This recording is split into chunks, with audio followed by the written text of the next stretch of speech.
But today we're in Psalm 27, and I just want to read the beginning here, the beginning chunk, and then kind of jump off of that. And it begins this way. It's a Psalm of David, Psalm 27. It says this: "The Lord is my light and my salvation. Whom shall I fear? The Lord is the stronghold of my life. Of whom shall I be afraid? When evil men advance against me to devour my flesh, when my enemies and my foes attack me, they will stumble and they will fall. Though an army besiege me, my heart will not fear. And though war break out against me, even then will I be confident." And it's wonderful language. It's the Psalms. It resonates with us. We love the Psalms. But what do we really make of this? What does it really mean? And so if we're looking at David, and David writing these words, and he's writing about, though an army besiege me, and though war break out against me, he's not just being poetic like we would be if we talked about armies or wars. David is actually talking about armies, and he's talking about wars because that's the kind of thing that fills his everyday, or in this particular instance, the thing that causes him distress or fear or anxiety.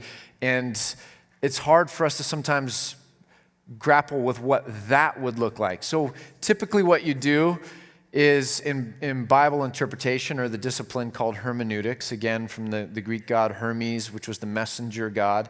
So it's hermeneutics is the discipline of how do you interpret a message.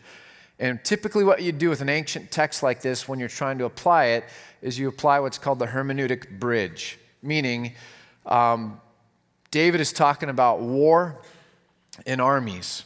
Okay, well, we don't really face war and armies in Bend, Oregon. But what's the principle at the heart of war and armies? And the principle at the heart of this is really the things that cause distress or anxiety or fear, the things that make you feel out of control. Those are what you would kind of call the universal principle at work, right? The insecurity that comes from war or armies. That's timeless. It applies in all places and all times to all people, that there are things that cause insecurity and fear. So that's the timeless principle. And then you would continue the bridge over to the present day and say, what does it look like in our life today in Bend, Oregon, if we're insecure, or if we have anxiety, or if we have fear, or if we have, in some sense, brokenness? What does that look like in our life? And so it was interesting. I sat with the team this week, and I asked them that question: what does that look like today? And just asked them to throw out words that would kind of be the picture of our life today in this kind of a context of Psalm 27. Here are some of the things they came up with. Shame.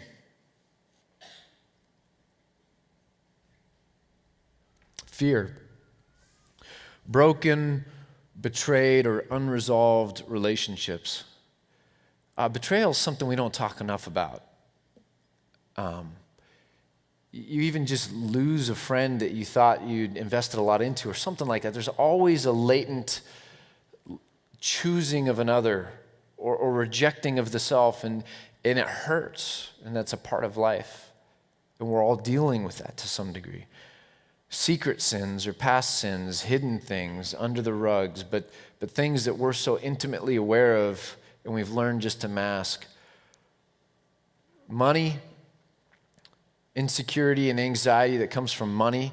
And it's not just, how do I get enough for this month, but how do I sustain that month after month after month after month? Like, how do I really provide for my family? How do I be viewed as responsible? What do I do with anxiety or panic attacks? Do I tell people about it? Do I stuff it in? It's not really the thing we want to put forward. It's not socially acceptable. What do I do when those or similar things cause a lack of control, or make me feel out of control with my family or my relationships or my finances? What about the bad patterns that come into play? I don't seem to control, but they seem to control me. And I don't want to tell anyone, because then it's in some sense saying I've got a problem.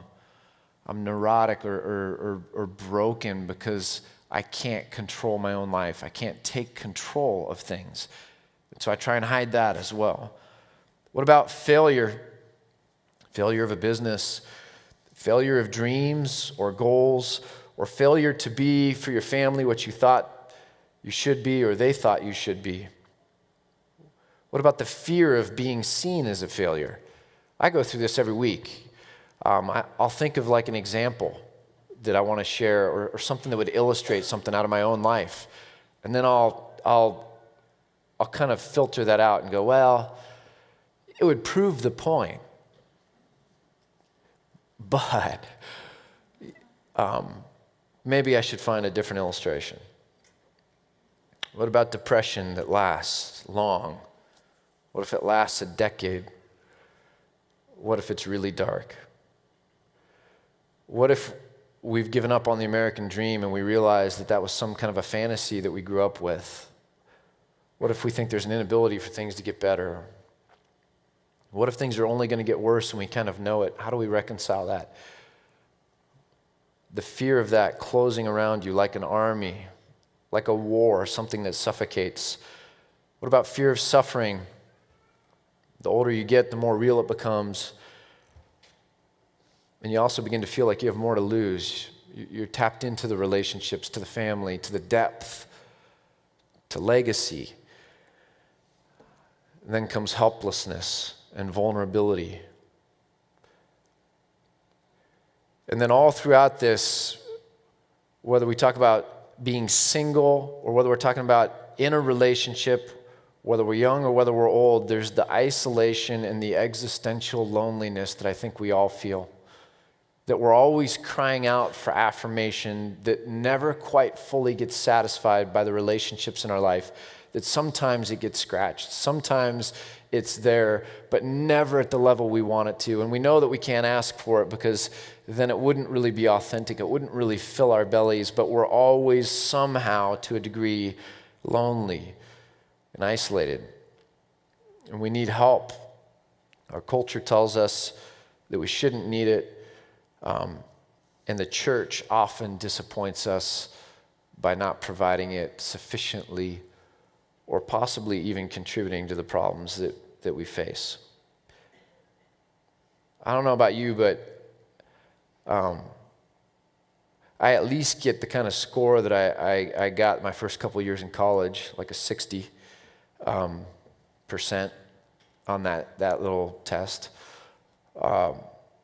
It hits close to home with a lot of things. And so we read the Psalms, and I think if we begin to enter into the Psalms, we can take the idea of war or armies and we can bridge that into these kind of insecurity, struggling, difficulty, dark days things, and then we can begin to say, how does this work itself out in our own lives?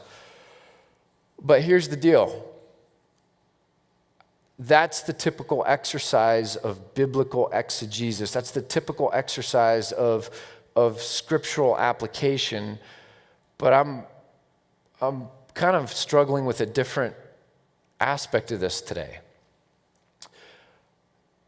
I can apply some of the emotions of David into my own life, some of the emotions of this psalm into my own life.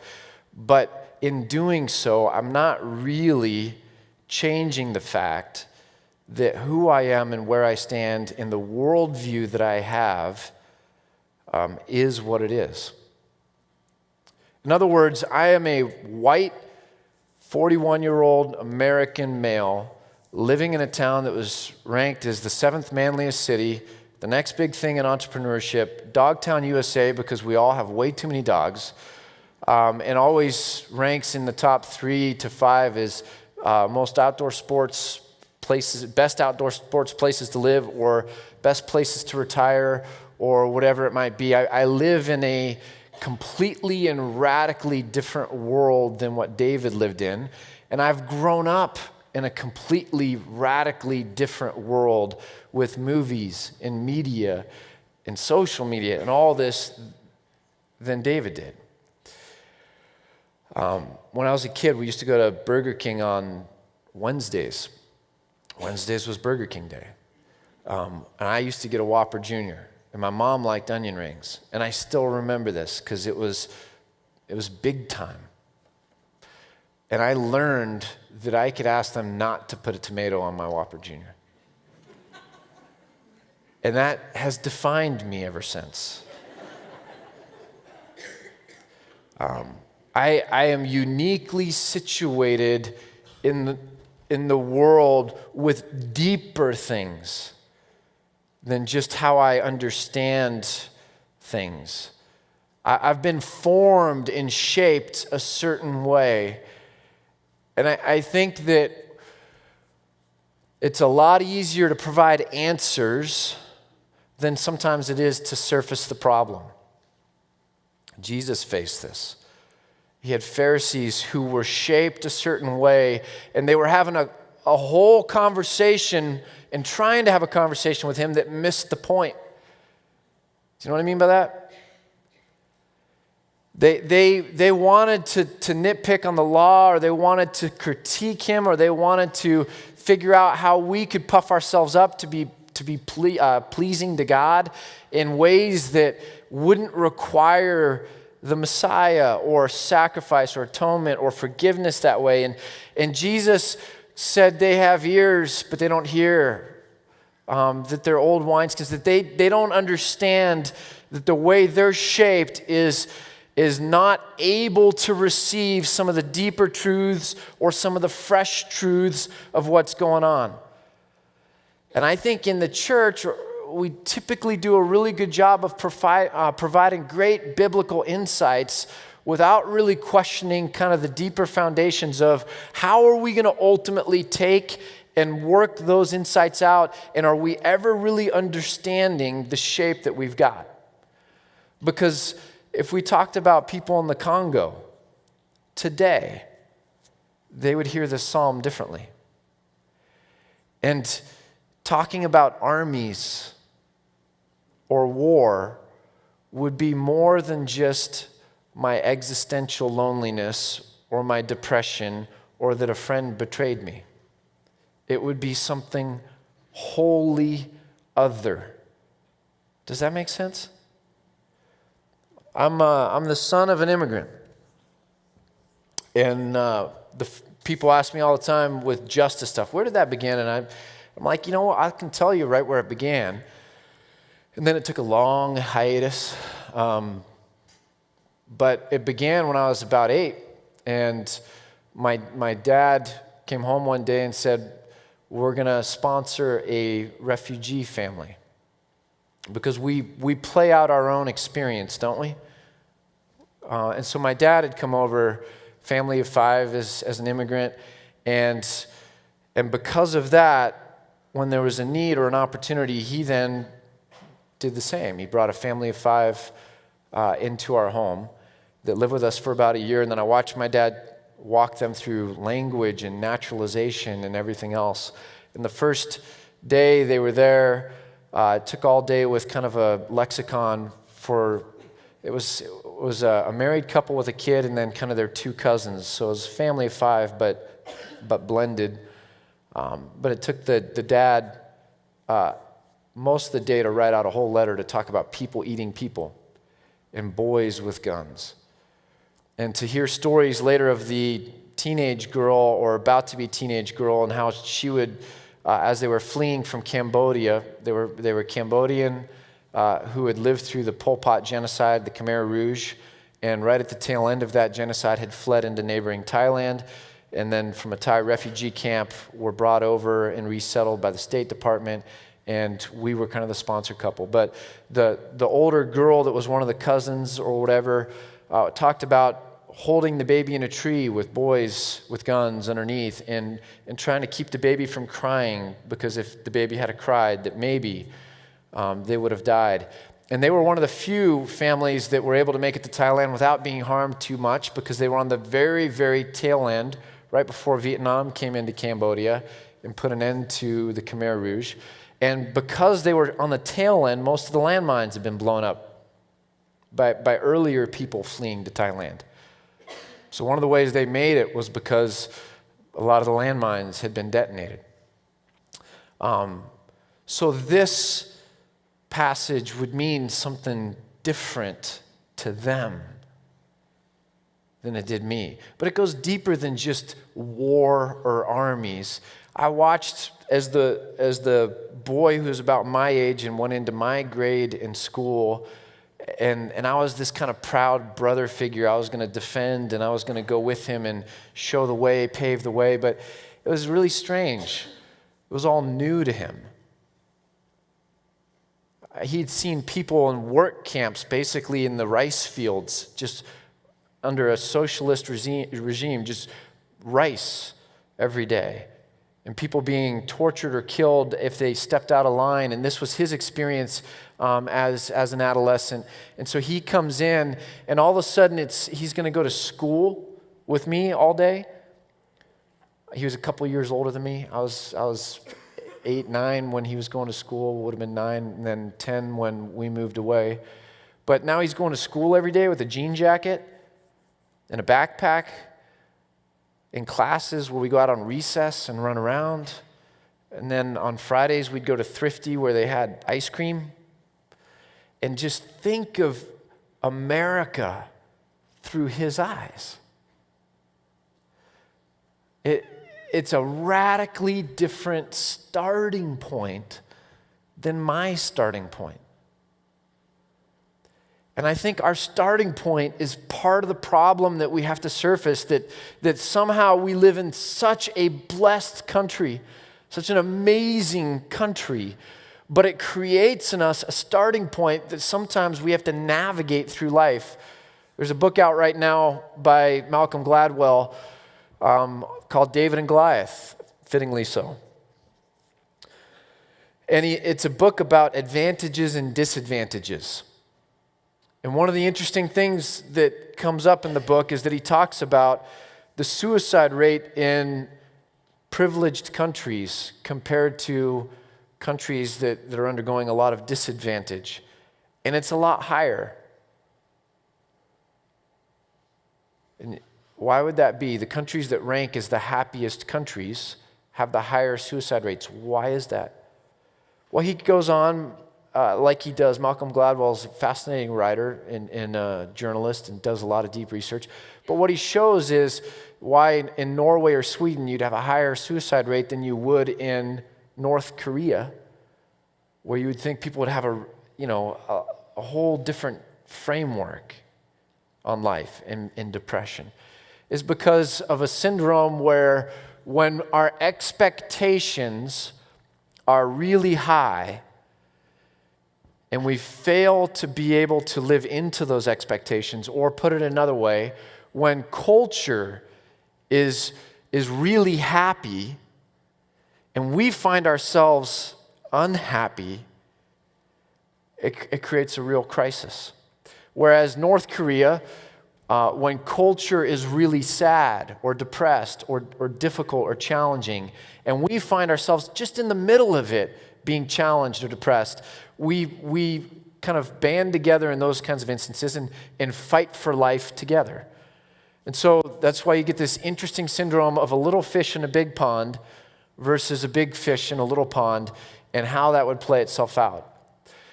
Now, Mo Song from Cambodia, living in Milpitas, California, right near San Jose, and going to Thrifty ice cream and getting to go to school every day and wearing a jean jacket with a backpack and watching Knight Rider with me, where cars jump and talk to you.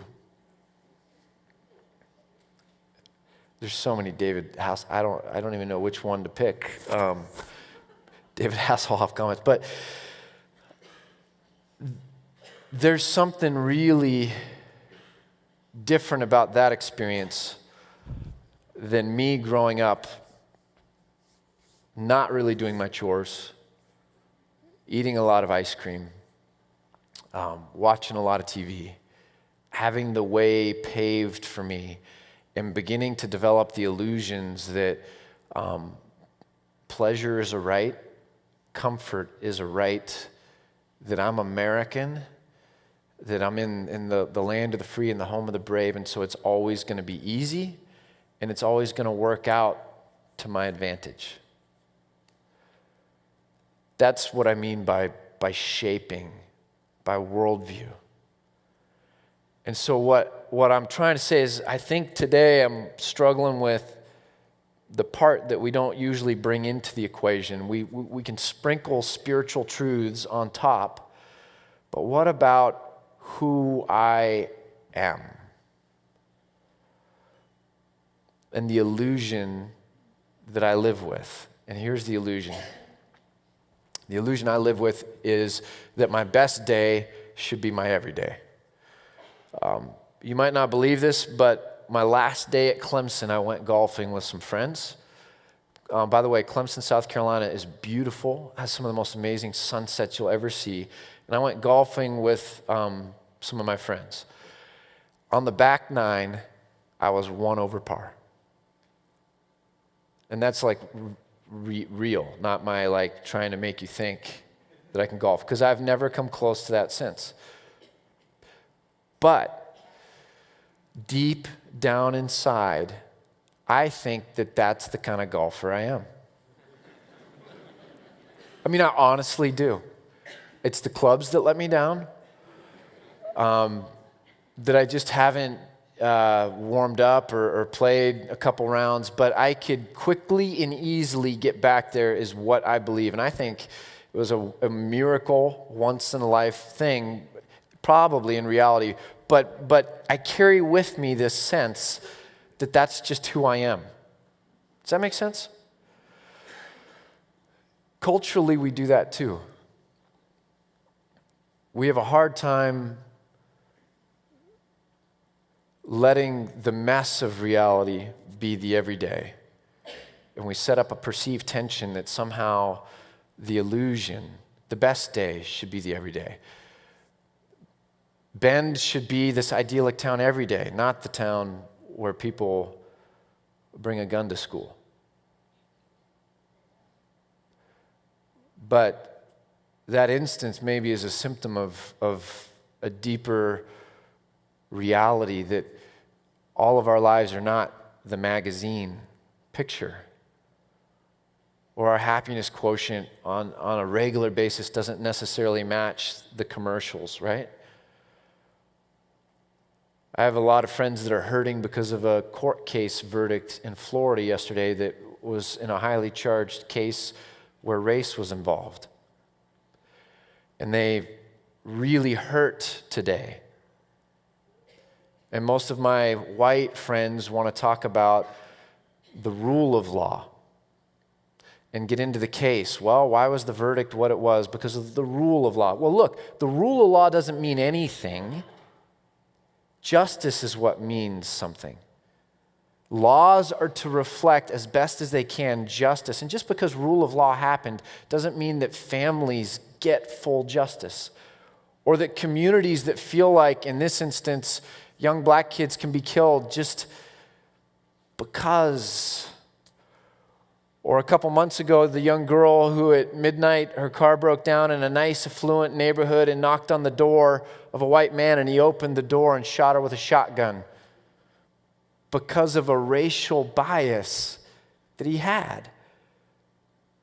Her car broke down, right? So I have friends that live in a country where that's the reality, and I really honestly believe as a white person with white friends, we want to go back and think that in the 90s we had Promise Keepers, and we reconciled. And that's our best day. And this race stuff, it's not supposed to be here anymore. And so we want to kind of push it away and just say, no, our best day that we think, we thought it was we want to believe that's still true. And so whether it's my golf, or whether it's kind of the community we live in, or whether it's the country we live in with regard to race, we want to believe the illusion in America that our everyday can reflect what we think is our best day. So let's continue with Psalm 27. Though an army besiege me, my heart will not fear. Though war break out against me, even then will I be confident. And one thing I ask of the Lord, this is what I seek, that I may dwell in the house of the Lord all the days of my life, to gaze upon the beauty of the Lord and to seek him in his temple, to be able to find peace and closeness to God and intimacy with God. For in the day of trouble, he will keep me safe in his dwelling. He will hide me in the shelter of his tabernacle. And we're talking about a literal tent here. And set me high upon a rock. Then my head will be exalted above the enemies who surround me. At his tabernacle will I sacrifice with shouts of joy. I will sing and make music to the Lord. David is talking about salvation. He's talking about deliverance. He's talking about rescue. And what he's doing is he's talking about a theme that resounds all throughout the Old Testament, where God is the God that we cry out to, who is big enough, who cares about his people, and who eventually or someday or when really needed will deliver and will save his people. And what we find is that salvation is a concept in the Old Testament that has everything to do with the messiness of life. That it's not always going to make it go away, that our best days are not always going to be our everyday, but that somehow when we really need it, God will deliver us or will save us or will bring us to himself that we might be found with him and have peace in that place. But salvation was a very earthy reality in the Old Testament. So David started here. I think the women in Congo start here. I think a family of 5 from Cambodia started here in this psalm with the need for deliverance in a very earthy, organic kind of way. And this is where language betrays us, because where I start with the word salvation is at a youth camp and an evangelist preaching to me about how I can accept the offer of salvation, that my soul would be saved and that someday I'd be able to go to heaven when I die because my sins are paid for. Nothing about the human context. Nothing about earthy or earthly or organic realities. An offer of heavenly spiritual salvation that has elements absolutely of truth in it. But that higher level understanding of New Testament salvation is built on the lower level understanding of salvation that pervades the Old Testament, that reaches out to God in prayer, that is hungry for deliverance and the messiness of life and reality. And so language matters. And over here in this context, there's a deeper understanding of what life is and how God may be able to work and to rescue and to deliver in the context of that. Over here, salvation becomes a bit of a distant thing when I die. And deliverance begins to feel a little bit more like, God, what are you doing to help my best day become my everyday?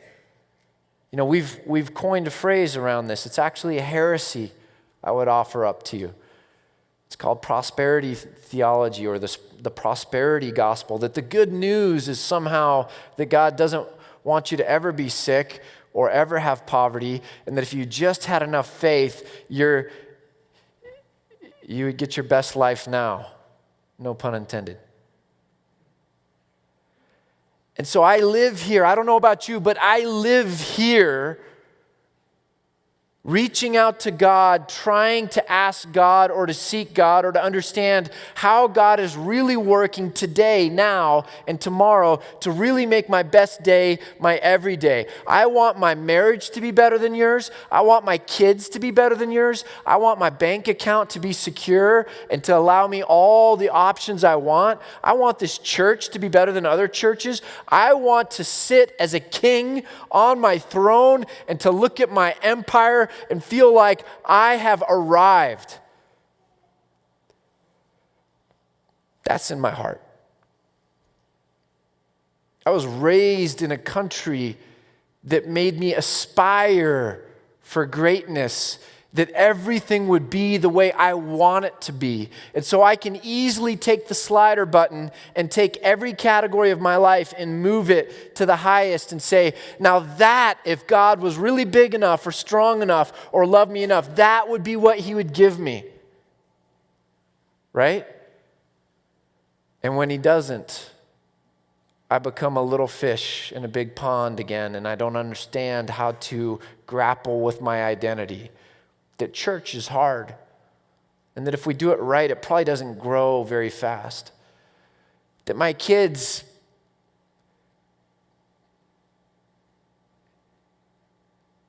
no matter how hard I try, are going to make mistakes. And that my love can't be because they're a reflection of what I want for them or a reflection of my glory. But that my love becomes a self-giving love, that it will always be there, regardless of what mistakes they make. The same kind of love God has for me. And my marriage, if it was up to Tamara, it would be perfect, but I'm involved. And my finances, I don't know, anyone here feel like your finances are great?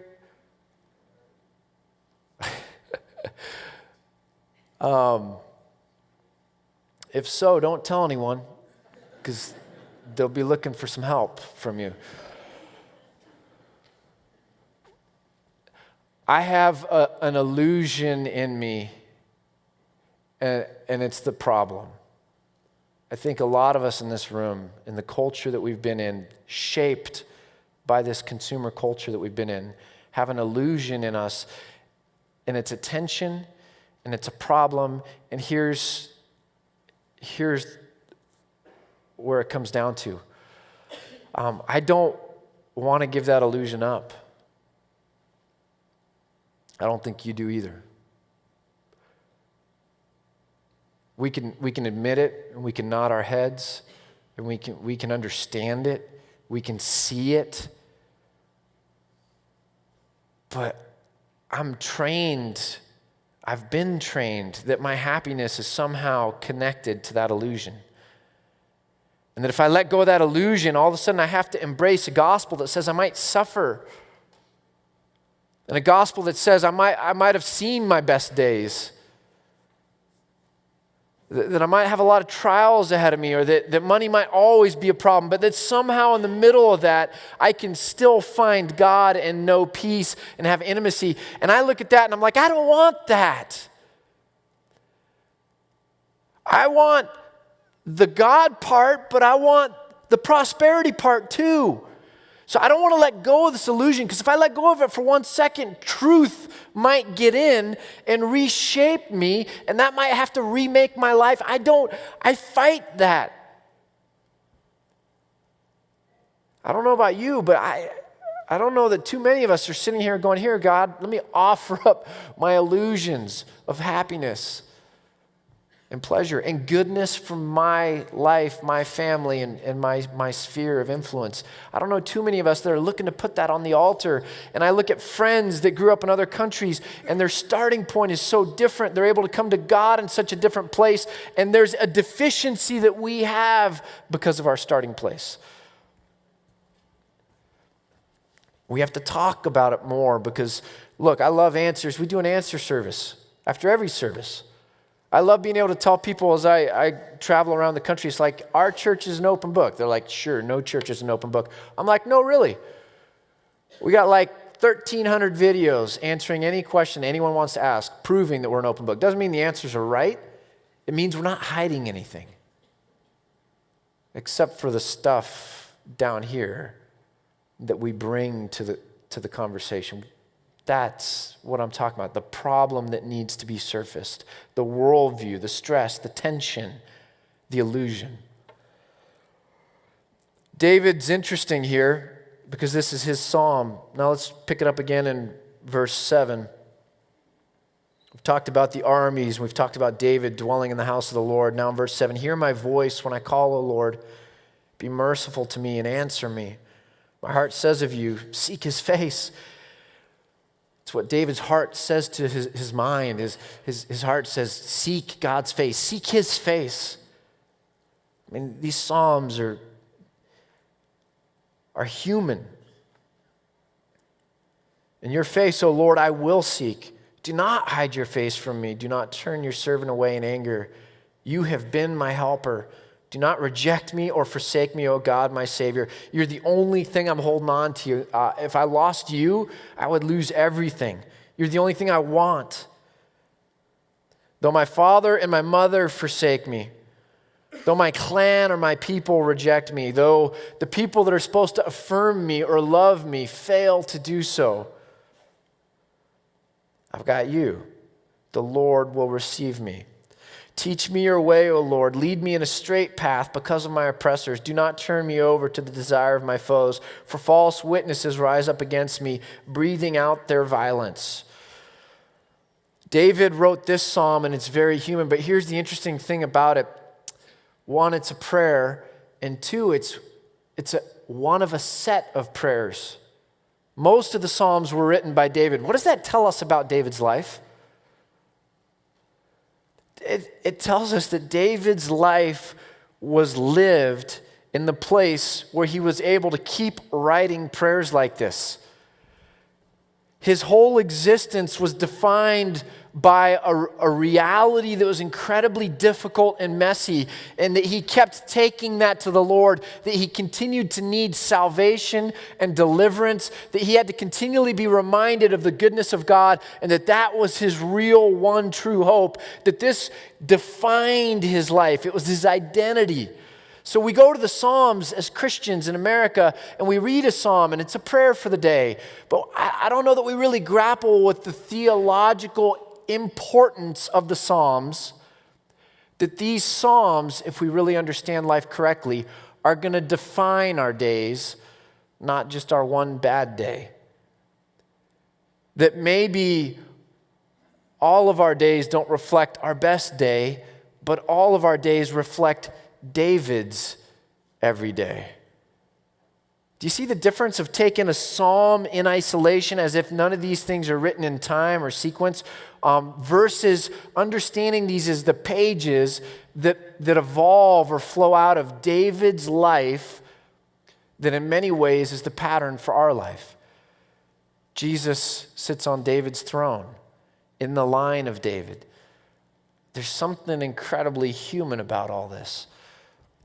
So I think when we read the psalm, we're reading a prayer. We can teach on it. We can educate on it. I could preach on it and really try to inspire about it. But at the end of the day, it's a prayer that shows us a shape or a posture of David's life. Now, there's an interesting thing I've been thinking about a lot lately. The boomer generation, by and large, and generalizations always fall down at some point, but there's a reason we make them because there's an element of truth there. But the boomer generation loved Sunday morning church. They also loved building things. It's a builder generation. And so we have great big institutional churches that are kind of built out of that around services that are really dynamic. The millennial generation is on the other extreme. By and large, they tend to be a Monday through Saturday minded group.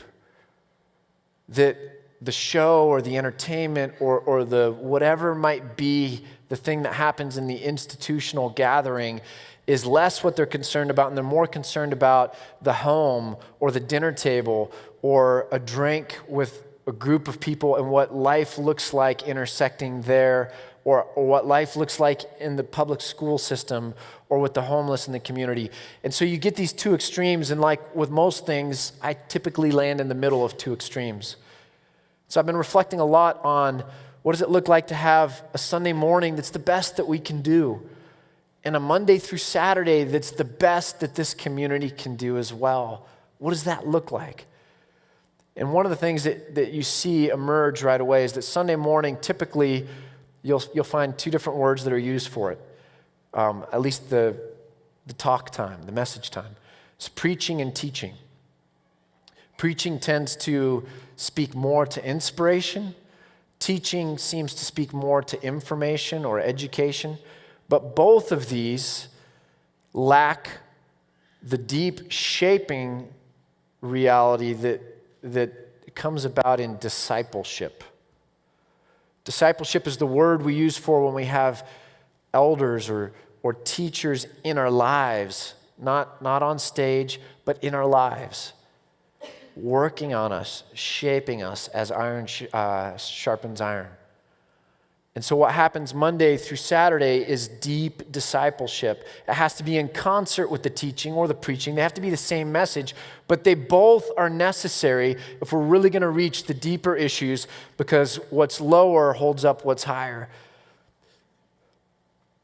So I've been thinking a lot about just church and what a spiritual community is and should look like. What does it mean for some of us, in some sense, to peel back layers of American thinking to try to replace it with Christian thinking? Because we don't want to just add Christianity onto an American identity. We want to be Christians as our primary identity who are witnesses in America. Does that make sense? Those are two radically different realities. So in some sense, we have to go backwards. That's hard to do in preaching and teaching. It requires discipleship. It requires wisdom. You know, we pray to God because we love our life. We do. We care about ourselves and our own emotional states. So we pray to God out of that love of self. Here's an interesting thing, though, in Proverbs. It says, those who seek wisdom love their lives. So we've got a whole prayer book here in the Psalms talking about people passionately reaching out to God for deliverance and salvation. The very next book, we've got Proverbs, where it's talking about finding discernment and knowledge and how to maneuver the messy realities of life is one of the ways in which you love your life. Wisdom that God grants, wisdom that's personified in some sense and calls to us, that beckons us to live the way God would have us live. And so we see prayer and we see Proverbs and we see the need for discipleship and depth and a community of faith that's going to be a Sunday community, but a Monday through Saturday community as well. And I think if we understand that best, we're going to also be able to read this psalm as a lament. And that's where I want to end today. Let's finish reading this in verse 13. David concludes and says this, I'm still confident of this, that I will see the goodness of the Lord in the land of the living. Wait for the Lord. Be strong and take heart and wait for the Lord. There's something fascinating about waiting in Scripture, and that's that it takes a lot of work. When you're talking about David sitting in the pocket, the tension, living the question with regard to armies and enemies, waiting isn't some radically passive thing. It takes every ounce of your being you've got to sustain in that spot. I just came through a year of the most difficult waiting I think I've ever had. And what's amazing is in the last week, it's pulled through like a slip knot. And I'm like, wow, I didn't do anything. It just resolved. Waiting on the Lord, it just resolved. And then I was like, wait a second. I lost like 500 hours of sleep this year and got an ulcer. I mean, I did a lot, but I didn't do anything. Does that make sense?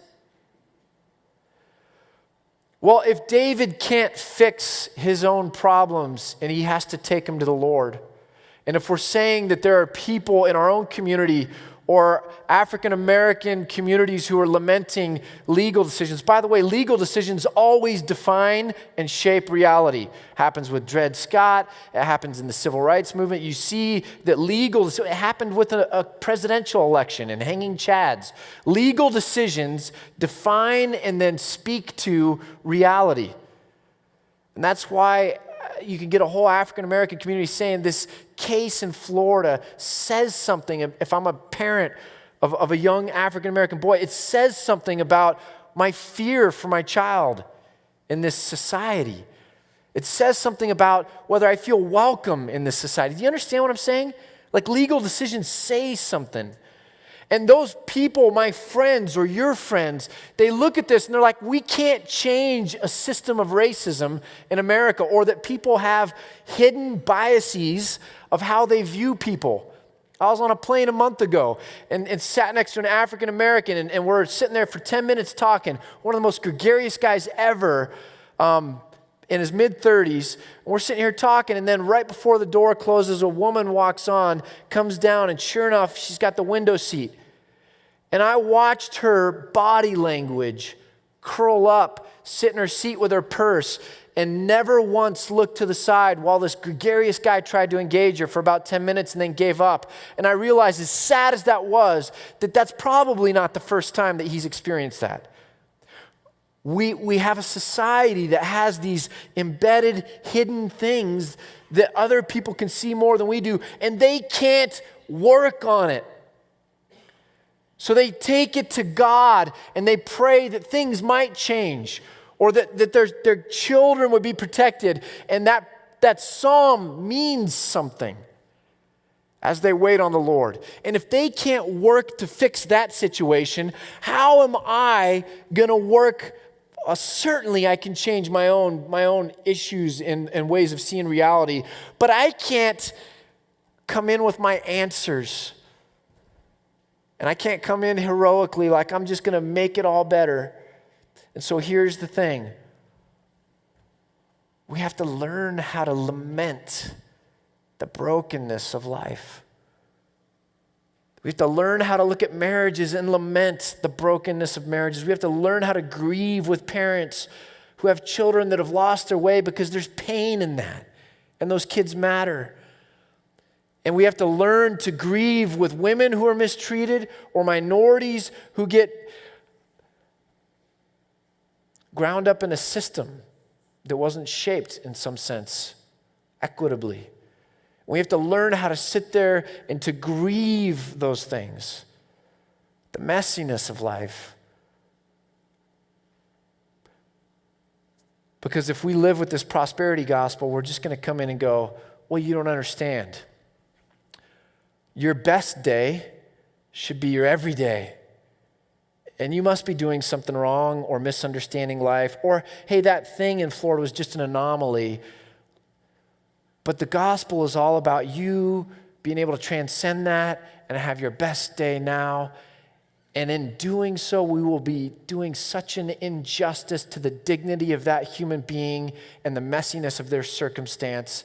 And so we need to learn how to come over here and sit in these psalms, whether it's ourselves or the people around us, and lament that this world is broken and that salvation speaks to this brokenness, as well as where we get to go when we die with regard to heavenly or spiritual salvation. Because God loves us. God cares for us. And God wants to find us in truth in the messiness of our circumstances. I want to read a prayer in closing, taken from a book called The Valley of Vision, and it's a collection of Puritan prayers. And it says this: O God, thy bounteous goodness has helped me believe, but my faith is weak and wavering, its light dim, its steps tottering, its increase slow, its backslidings frequent. It should scale the heavens, but it lies groveling in the dust. And Lord, fan this divine spark into glowing flame. Lord, awake faith to put forth its strength until all heaven fills my soul and all impurity is cast out. Amen.